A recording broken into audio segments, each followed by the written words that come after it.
So I'm going to show you something that completely changed the way that I understand healing and abundance, right? So here's the concept, right? What if you added up how much it emotionally cost you just to survive each era of your life? And you realize that you've been paying a bill that no one ever acknowledged.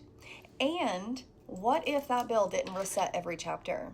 What if a lot of it rolled over, right? Now, I did not break my life into ages necessarily. I broke it more into eras of survival, if you will. And here's the key. This was not a clean slate every time. Some of the cost would come down, but a lot of it carried forward. It was like emotional debt with interest, right? So here is what it looked like for me in monthly survival energy. So we have from 0 to 6, we've got severe trauma. There's constant fear, absolutely no damn safety. That era cost about $4,000 a month just to stay alive. What the fuck, right? I was just a tiny little kid, and none of that got resolved, so it all rolled forward, right? 7 to 12, still in survival mode. Some coping, still no damn healing. Maybe the monthly burn dropped to about $2,500 a month, but I was still carrying the unpaid balance from before. Then 13 to 21, more trauma layered on top of old trauma. The survival cost around $1,600 a month, plus everything that I was already hauling inside myself. 22 to 33, trying to build a life on cracked foundations. The survival cost maybe $1,000 a month, but the emotional debt was still very freaking real. 33 to 40, the healing starts, the awareness turns into application. The survival cost drops to about $800 a month because now I'm finally paying down the balance. And then we have 40 to now. I'm not paying to survive anymore, y'all. I'm finally learning how to receive. And it's been absolutely incredible. I think what is so interesting is when I added all of this up, I realized something pretty shocking.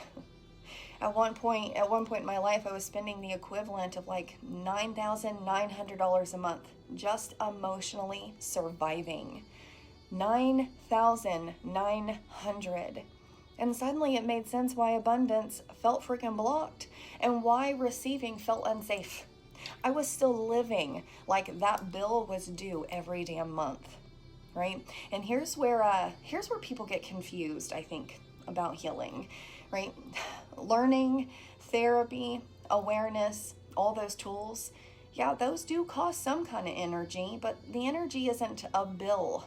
It's a deposit, right? It's like putting money on the table at a casino, right? Sometimes you don't win right away. Sometimes you play a lot of rounds before anything pays off.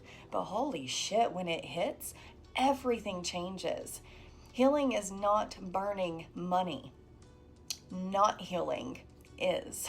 So, my dear, when people say, right, when people have said, I should say, to me, why can't you just let it go? Why do you got to keep digging, Casey? Why do you got to be so deep? Why?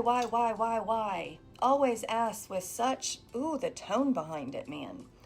Well, hi, any of y'all who've ever asked, this is why. If I stop healing, I don't go back to zero. I go back to paying $9,900 a month emotionally. Do you want to help me cover that bill?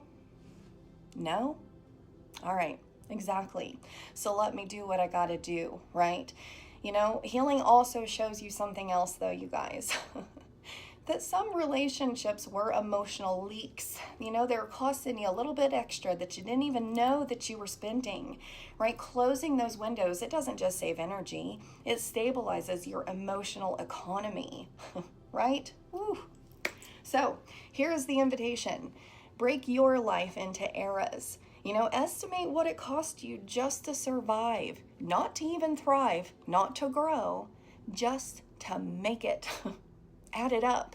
You're going to realize something pretty damn powerful. You've already paid more than enough. You receiving is not you being lazy. You are not acting entitled, and you are not skipping steps.